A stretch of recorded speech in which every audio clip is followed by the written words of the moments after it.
क्या आप इस लॉकडाउन के लिए तैयार थे? मैं मानता हूँ आप एक बिज़नेस ओनर हैं और ये वीडियो वैसे तो कोई भी देख सकता है और अपनी राय इस पे व्यक्त कर सकता है। बट ये वीडियो एक्सक्लूसिवली उन लोगों के लिए है जो एंटरप्रेन्योर्स हैं, जो स्टार्टअप्स हैं, जो डिफरेंट ऑर्गेनाइजेशंस को रन करते हैं, डिफरेंट फैक्ट्री चलाते हैं या किसी भी तरीके की इकोनॉमिकल एक्टिविटीज़ में डायरेक्टली उनकी इन्वॉल्वमेंट है। बट मैं यहाँ पे बात करूँगा स्पेशली बिजनेसेस के बारे में। स्पेशली जब मैं बिजनेसेस की बात करता हूँ, नो मैटर आप किस फॉर्मेट पे बिजनेस करते हैं, बट अगर आप बिजनेस में हैं तो डेफिनेटली कोविड-19 का इम्पैक्ट आपके बिजनेसेस पे ज़रूर पड़ा होगा। अब जब मैं इम्पैक्ट की बात करूँगा, उसके पहले मेरा ये जानना ज़रूरी है कि क्या कोविड-19 जैसी सिचुएशंस के लिए हम तैयार थे? या अब मुझे लगता है कि इसके लिए बेटर वर्ड ये है कि हम क्या क्राइसिस मैनेजमेंट के लिए तैयार थे? अगर मैं बिज़नेस के टर्म में बात करूँ तो कोविड-19 डेफ़िनेटली एक ऐसी सिचुएशन थी जिसको किसी ने फ़ोर्स ही नहीं किया था। कोई भी ऑर्गेनाइजेशंस इवन गवर्नमेंट तक ने कभी फ़ोर्स ही नहीं किया था, कभी इमेजिन नहीं किया था कि इस तरीके की एक नेचुरल सिचुएशंस आ सकती है जो आपकी पूरी की पूरी इकोनॉमी को आइदर स्लो डाउन कर सकती हैं या ऑन होल्ड कर सकती हैं सर्टेन टाइम्स के लिए। चूँकि ये एक नेचुरल एपिडेमिक था, चूँकि ये एक ऐसी सिचुएशन थी जिस पे किसी का कंट्रोल नहीं था, ना हमें ये पता था कि हमें कैसे रिएक्ट करना है। तो डिफरेंट सेक्टर्स की मैं बात करूँ, डिफरेंट बिजनेसेस की मैं बात करूँ, इसका इम्पैक्ट डिफरेंट बिजनेसेस पे, डिफरेंट सेक्टर्स पे अलग-अलग आया। अब मुझे लगता है कि जब मैं डिफरेंट बिजनेसेस की बात कर रहा हूँ, डिफरेंट सेक्टर्स की बात कर रहा हूँ, तो मुझे ये जान लेना ज़रूरी है कि क्या जब कभी भी हम कोविड-19 इम्पैक्ट की बात करते हैं, जब कभी भी हम इस लॉकडाउन के वाइडर इम्पैक्ट की बात करते हैं और बिजनेसेस के ऊपर, तो क्या हमने कभी ये सोचा कि क्या ये कोविड-19 की प्रॉब्लम थी या ये एक क्राइसिस मैनेजमेंट की प्रॉब्लम थी? तो क्या आपका बिज़नेस इसके लिए तैयार था? अगर आपका बिज़नेस इसके लिए तैयार नहीं था, तो हमारे पास वाइडर क्वेश्चन ये है कि क्या हमारे पास कोई बिज़नेस कंटिन्यूटी मॉडल प्लान है? या क्या हमने कभी बिज़नेस कंटिन्यूटी मॉडल के बारे में बात की या हमने कभी इसके बारे में डिस्कशन किया? शायद नहीं। मैं चूँकि मैनेजमेंट कंसल्टेंट हूँ, मैं बहुत सारे क्लाइंट्स, बहुत सारे स्टार्टअप, बहुत सारी organisation, different size of organisations के साथ मेरा इंटरेक्शन रहता है। मैं वहाँ जाता हूँ, उनकी बात सुनता हूँ, उनके पेन एरियाज़ को सुनता हूँ। एक एक बात बहुत कॉमन सी चीज़ मैंने देखी जब कोविड-19 के इम्पैक्ट के बारे में मैं बात कर रहा था। आइडियली कोई भी बिज़नेस हमारी कंट्री में मैं बात करूँ तो कुछ एक्सेप्शनल केसेस को छोड़ दी जाए तो कोई भी बिज़नेस इस क्राइसिस मैनेजमेंट के लिए तैयार नहीं था। या हम बेटर वर्ड मुझे हमेशा लगता है यही यूज़ करूँ कि कोई भी बिज़नेसेस अपने बिज़नेस कंटिन्यूटी प्लान के साथ तैयार नहीं था। कोई भी बिज़नेसेस जो wider impact of crisis management है उसके लिए तैयार नहीं था। नॉर्मली बिजनेसेस तैयार नहीं होते क्योंकि हम सबका ऐसा मानना है कि आज जो सिचुएशन है, अगर सिचुएशन अच्छी चल रही है, आज जो सिचुएशन है ये सिचुएशन हमेशा ही रहेगी, हमारे पास कोई बड़े चैलेंजेस नहीं आएंगे और जो चीज़ जैसे चल रही है वैसी ही चलती रहनी चाहिए क्योंकि अल्टीमेटली हमारा फोकस अभी करंट बिजनेस के ऊपर होना चाहिए, ना कि फ्यूचर में क्या होने वाला है उसके ऊपर। और कोविड-19 ने हमें ये सिखाया, जो मुझे लगता है कि कोविड-19 की बड़ी लर्निंग्स में से एक लर्निंग है, तो हमें ये सिखाया कोविड-19 ने कि आपके लिए एक हमेशा बिज़नेस कंटिन्यूटी मॉडल प्लान आपका ऑन पेपर होना चाहिए, ऑन एक्शन होना चाहिए, ऑन स्ट्रैटेजी होना चाहिए। और दूसरी चीज़ ये कि आप या आपका बिज़नेस क्राइसिस मैनेजमेंट के लिए कितनी अच्छी तरीके से तैयार हैं। क्या आप किसी भी क्राइसिस को अपॉर्चुनिटी में कन्वर्ट कर सकते हो? अभी आपने देखा कि हमारे ऑनरेबल प्राइम मिनिस्टर ने कई बार, जितनी बार क्राइसिस मैनेजमेंट की बात हुई, जितनी बार लॉकडाउन की बात हुई, इसके वाइडर इम्पैक्ट की बात हुई, तो उन्होंने एक बात हमेशा बार-बार बोली कि हमें इस क्राइसिस को अपॉर्चुनिटी में कन्वर्ट करना पड़ेगा। ये उनका स्टेटमेंट था। बट अगर मैं बिज़नेस के वाइडर इम्पैक्ट की बात करूं या मैं बिज़नेस का जो बेसिक ऑब्जेक्टिव होता है, जब कभी भी हम बिज़नेस स्टार्ट करते हैं, स्टार्टअप स्टार्ट करते हैं, तो हमारा एक बेसिक ऑब्जेक्टिव होता है, हमने एक प्लान तैयार किया होता है अपने बिज़नेस से रिलेटेड कि लेट्स से ये मेरे बिज़नेस का 3 ईयर्स का प्लान है या 5 ईयर्स का प्लान है, आप शॉर्ट टर्म प्लान इसको कह सकते हो। ये मेरे बिज़नेस का मे बी 10 ईयर प्लान है या 15 ईयर प्लान है, वो आपका मिड टर्म प्लान हो सकता है और आपने ये सोचा हो कि नेक्स्ट 15 ईयर्स के बाद आपका बिज़नेस कहाँ होगा। ये प्लानिंग बहुत ज़रूरी है। आज जितने भी बड़े एंटरप्रेन्योर्स हुए हैं, आज जितने भी सक्सेसफुल बिजनेस हाउसेस इंडिया में हैं या एब्रोड हैं, उन्होंने एक प्रॉपर प्लानिंग की। मुझे लगता है कि अगर मैं बिजनेसेस की बात करूं, बिजनेस माइंडसेट की बात करूं, तो हमारे यहाँ जो एक सबसे बड़ी प्रॉब्लम है वो है कि हम प्लानिंग बहुत कम करते हैं।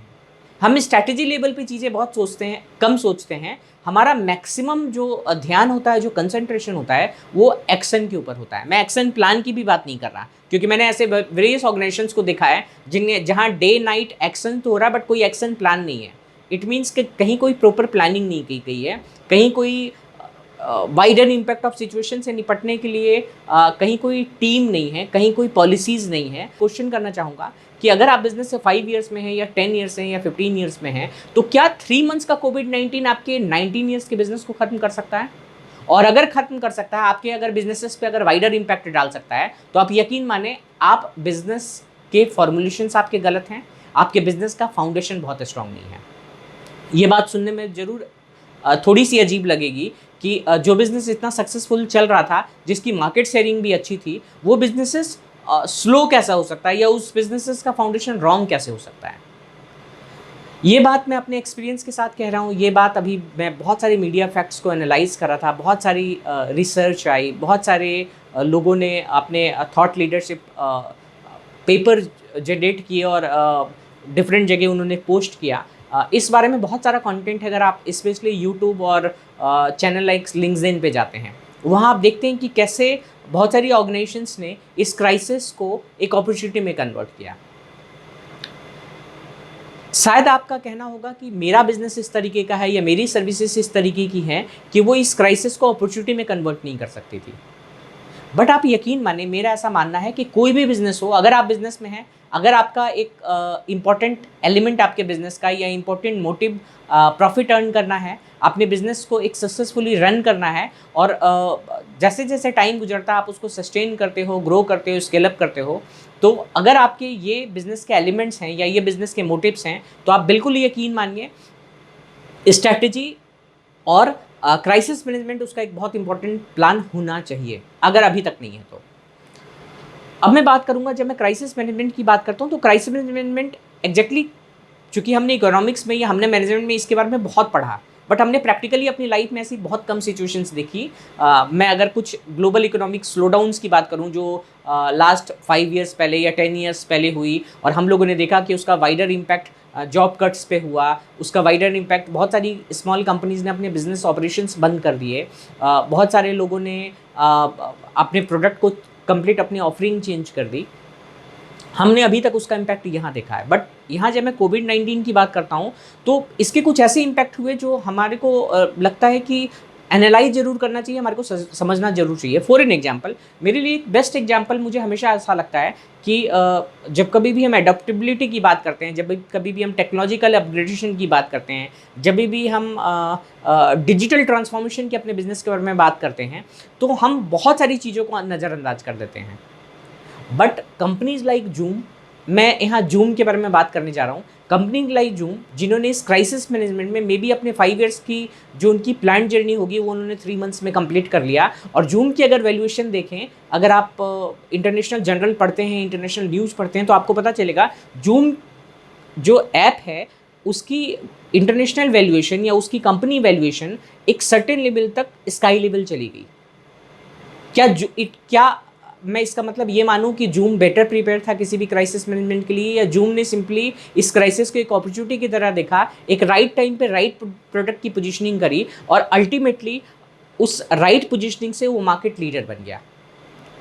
जूम, मुझे लगता है जब मैं जूम के बारे में बात कर रहा हूँ, बहुत सारे लोग ऐसे होंगे जो अगर डिजिटल या नॉन टेक्निकल बैकग्राउंड से हैं, वो बहुत ज़्यादा टेक्नोसेवी न्यूज़ या टेक्नोसेवी ट्रेंड्स को नहीं एनालाइज करते, तो मैं उनके बारे में बताना चाहूँगा। जूम जो आज काम कर रहा है वो बहुत पहले स्काइप ही करता था, बहुत पहले गूगल के डिफरेंट ऐप्स हैं जो करते थे, डिफरेंट तरीके की वीडियो कॉन्फ्रेंसिंग ऐप और सर्विसेज ऑलरेडी अवेलेबल थी। कंपनीज लाइक सिस्को, उनके कई ऐसे प्रोडक्ट हैं जिसमें उनका मार्केट शेयर शायद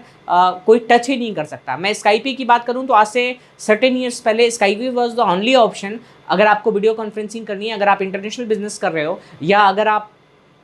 ऐसे बिजनेस में हो जहां आपको रेगुलर लेवल पे अगर आपको अपने क्लाइंट के साथ इंटरेक्शन करना होता है तो आप स्काइपी यूज करते हो। और इन सारे प्रोडक्ट्स, इन सारे ऐप्स के रहने के बावजूद जूम ने अपनी 3 मंथ्स लॉकडाउन पीरियड में या जब वर्ल्ड ओवर कोरोना वाला ये टाइम पीरियड चल रहा था, जूम ने अपने आप को बहुत ईजिली मार्केट में इंट्रोड्यूस किया। उन्होंने बहुत क्लेवरली अपनी मार्केटिंग स्ट्रैटेजी और मार्केटिंग ब्रांडिंग करी और एक ऐसा टाइम आया कि अगर मैं अपने इंडिया की बात करूं, मैं अगर अपनी कंट्री के बारे में बात करूं, तो आप देखेंगे कि बहुत कम टाइम में जूम एक बहुत पॉपुलर ऐप बन गया। और सबसे बड़ी बात मुझे ये बात जान के हैरानी भी होती है और मैं कई बार इसके बारे में सोचता हूँ, जो सबसे ज़्यादा जूम की एडेप्टेबिलिटी हुई वो एजुकेशन सेक्टर में हुई। ऑल्दो कोई भी ऐसा सेक्टर है जहाँ डिफरेंट तरीके के ऐप्स की एडेप्टेबिलिटी हो सकती थी और होती भी है, बट एजुकेशन सेक्टर मुझे हमेशा ऐसा लगा कि इंडिया में education sector is the only sector जहाँ डिजिटल कम्युनिकेशन या डिजिटल एक्सेलरेशन की मैं बात करूँ या बिजनेस ट्रांसफॉर्मेशन टूल्स की बात करूँ, एक इंडिया में जो एजुकेशन सेक्टर है वो कॉम्परेटिवली बहुत पीछे है। बट जब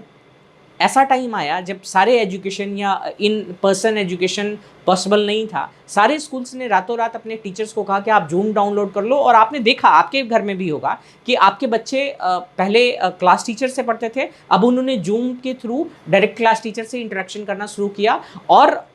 बहुत अच्छी तरीके से जूम ने एक जो गैप था स्टूडेंट और टीचर का, उसको बहुत हद तक उसने कंप्लीट किया। दूसरी मुझे मेजर इंडस्ट्री लगती है जब मैं जूम की एडेप्टेबिलिटी की बात करता हूँ, नेटवर्क मार्केटिंग इंडस्ट्री और डायरेक्ट सेलिंग इंडस्ट्री। मैं ऐसे कई डायरेक्ट सेलिंग इंडस्ट्री के लीडर्स को जानता हूँ, नेटवर्क मार्केटिंग के बड़े प्रोफेशनल्स को जानता हूँ, जिन्होंने इस लॉकडाउन में जूम का शायद मैक्सिमम यूज किया और अपने बिजनेस, अपने प्लान, अपने बिजनेस कॉन्सेप्ट को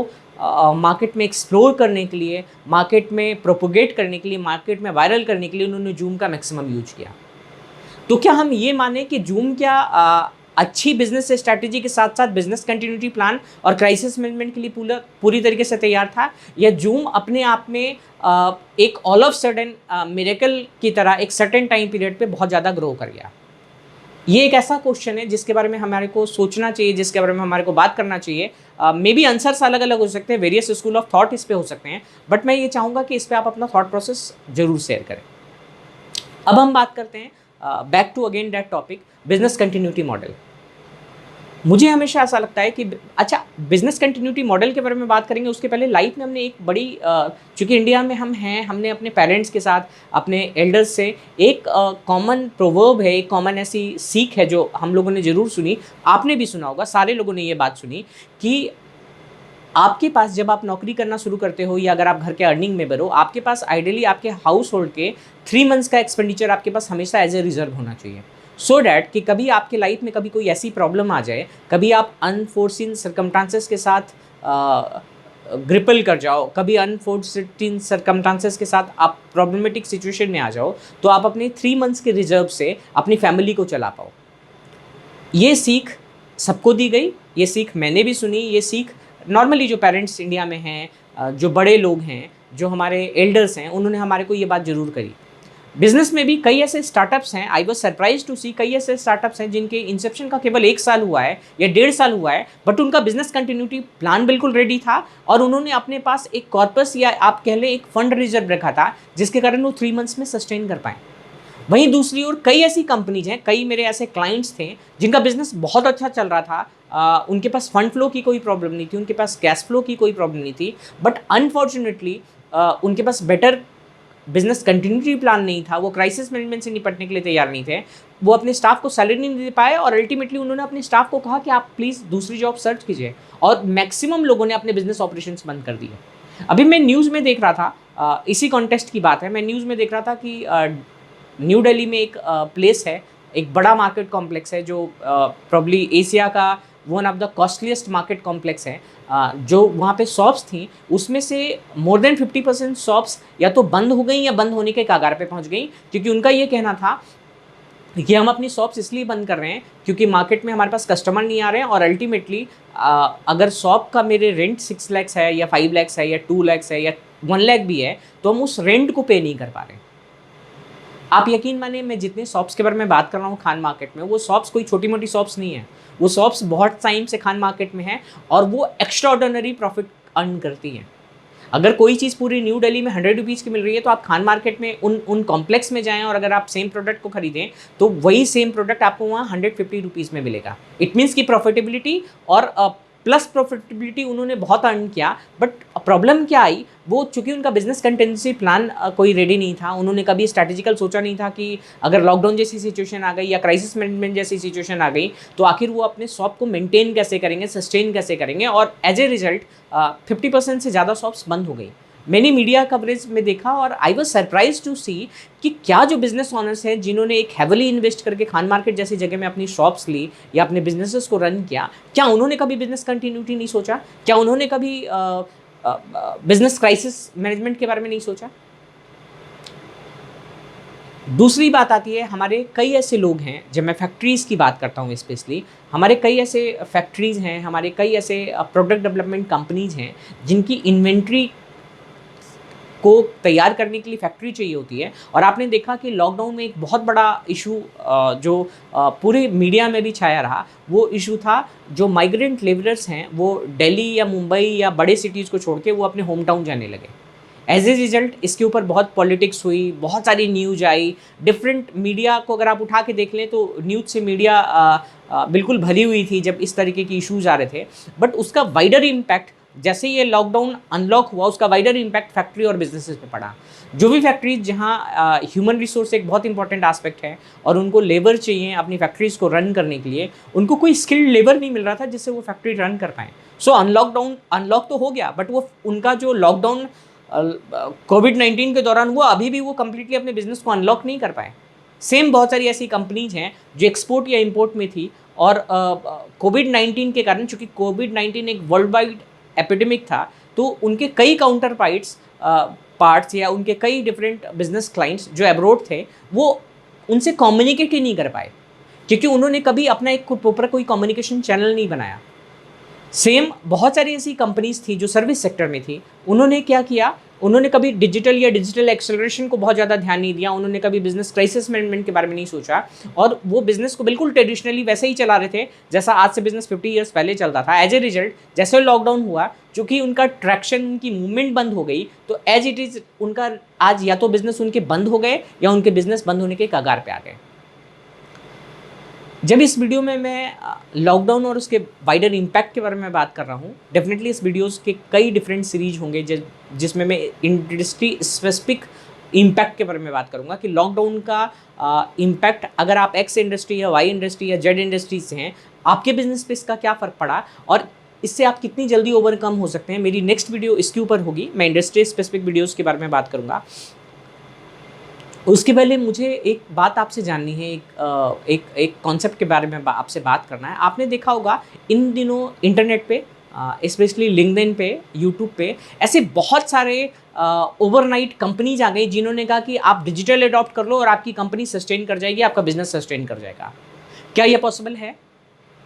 क्या सिंपली एक वेबसाइट बना लेने से या एक यूट्यूब चैनल ओपन कर लेने से या फेसबुक या इंस्टा पे आ जाने से आपका बिजनेस वापस रिकवर हो जाएगा? क्या आप जो पुराने तरीके से जैसे पहले बिजनेस कर रहे थे, अगर आज भी आपने वही तरीके अपनाए, क्या आपका बिजनेस भी सस्टेन हो सकता है? और मोर ओवर सबसे इंपॉर्टेंट बात, हो सकता है टेक्नोलॉजी को आप अडॉप्ट कर लो, टेक्नोलॉजी बहुत हद तक आपके बिजनेस के बड़े चैलेंजेस को कम कर सकती है, बट वो कभी भी कंप्लीटली उसको ख़त्म नहीं कर सकती। बट जो सबसे बड़ा चैलेंज मुझे हर बिजनेस का नज़र आता है, मैन पावर या ह्यूमन रिसोर्सेस। आप ह्यूमन रिसोर्सेस का करेंगे क्या? अगर आज आपके पास ह्यूमन रिसोर्सेस हैं, मैं चलो कहता हूँ आपका फैक्ट्री नहीं, आप सर्विस सेक्टर में हो या आप ऐसे सेक्टर में हो जहाँ आपके ह्यूमन रिसोर्सेस की इन्वॉल्वमेंट बहुत ज़रूरी है, आपके पास अगर राइट ह्यूमन रिसोर्सेस नहीं है या आपके पास राइट टीम नहीं है या आपके पास वो सिस्टम नहीं है जिससे मल्टी नोड आप ह्यूमन रिसोर्सेस को ट्रेन कर पाओ, देख पाओ, सस्टेन कर पाओ, क्या आप अपनी कंपनी चला पाएंगे? नहीं। तो मेरा बहुत इम्पॉर्टेंट एस्पेक्ट है कि क्या जब आपने बिज़नेस से स्टार्ट किया तो बिज़नेस में बहुत सारी चीज़ें डे वन पे आपको नहीं आती थी, बट जैसे जैसे आपका बिज़नेस ग्रो होता गया, जैसे जैसे बिज़नेस की एज होती गई, आप उन सारे टेक्निकल एस्पेक्ट्स को समझते गए क्योंकि वो आपके बिज़नेस की प्रायोरिटीज़ थी। तो क्या आपको कभी ऐसा नहीं लगा कि बिज़नेस कंटिन्यूटी प्लान या बिज़नेस कंटिन्यूटी स्ट्रैटेजी आपके उस पूरे बिज़नेस जर्नी की एक बहुत इंपॉर्टेंट एलिमेंट है जिस पे आपको काम करना चाहिए? क्या हम कोविड-19 के बाद भी अगर हम बिज़नेस में क्राइसिस मैनेजमेंट सीखने के बारे में बात नहीं करेंगे या क्राइसिस मैनेजमेंट के राइट टूल्स को अपनी कंपनी में इम्प्लीमेंट करने की बात नहीं करेंगे, तो आखिर हमारे लिए राइट टाइम आएगा कब? क्या कोविड, क्या आप या मैं, ये कोई भी, या इवन गवर्नमेंट भी कोई ऐसी गारंटी नहीं दे सकती कि अगर 2020 में कोविड-19 आया तो हो सकता है नेक्स्ट 2 ईयर्स या 3 ईयर्स के बाद कोई दूसरी तरीके की प्रॉब्लम आ जाए। तो अगर आप हो सकता है आपने बिज़नेस अपने लेवल पे अपनी सूझबूझ से, अपनी नॉलेज से, अपने ट्रेडिशनल अप्रोचेस से बिज़नेस को 10 ईयर्स या 15 ईयर्स तक आपने सस्टेन कर लिया, बट अगर यही सिचुएशन आगे भी आ गई आपकी लाइफ में 3 ईयर्स के बाद, 5 ईयर्स के बाद, मे बी 10 ईयर्स के बाद, तो आपका बिज़नेस तो शायद इतना सफ़र कर जाएगा कि आप अपने बिज़नेस को कभी रिवाइव ही नहीं कर पाएंगे। और सबसे अफसोस की बात, मुझे जो सबसे प्रॉब्लमेटिक बात इस पूरे सिचुएशन से ये लगी कि आज भी हम उसके बारे में बात नहीं कर रहे हैं। आज भी हम लोन्स के बारे में बात कर रहे हैं, आज भी हम एमएसएमई के डिफरेंट एडवर्टीजमेंट्स के बारे में बात कर रहे हैं, जिसमें कई लाख करोड़ रुपए देने की बात हो रही है। हम आज कुछ शॉर्टकट, आज भी कुछ ना कुछ अपने बिजनेस को सस्टेन करने के लिए, ग्रो करने के लिए स्टिल शॉर्टकट्स की तैयारी कर रहे हैं या शॉर्टकट को कंसीडर कर रहे हैं, जिससे शायद ओवरनाइट हम दोबारा अपने बिजनेस को वैसा ही बना पाएँ। बट आप यकीन मानिए ऐसा बिल्कुल नहीं होगा, ना ऐसा कभी हो सकता है। एक बहुत बड़ा मिसकंसेप्शन, चूंकि मैं बात बिजनेस एक्सप्लोरेशन कर रहा हूँ, एक बहुत बड़ा मिसकंसेप्शन मैंने देखा कि मार्केट में बहुत प्रोपोगेंडा बहुत ज़्यादा स्प्रेड आउट किया जा रहा है कि आप डिजिटल अडॉप्ट कर लो और आपका बिजनेस रातों रात चेंज हो जाएगा, या आप डिजिटल अडॉप्ट कर लो आपके बिजनेस के सारे चैलेंजेस खत्म हो जाएंगे। ऐसा बिल्कुल भी नहीं होगा। मैं खुद एक डिजिटल एवेंजलाइजर हूँ और मैं डिजिटल में लास्ट 20 ईयर्स से हूँ। मैंने डिजिटल के ग्रो को होते देखा है, मैंने डिजिटल के बड़े चैलेंजेस को समझा है, मैंने डिजिटल की लिमिटेशन को समझा है। मैं आपको इसीलिए ये बात यकीन दिला के कहना चाहता हूँ कि सिंपली एक डिजिटल अडॉप्ट करने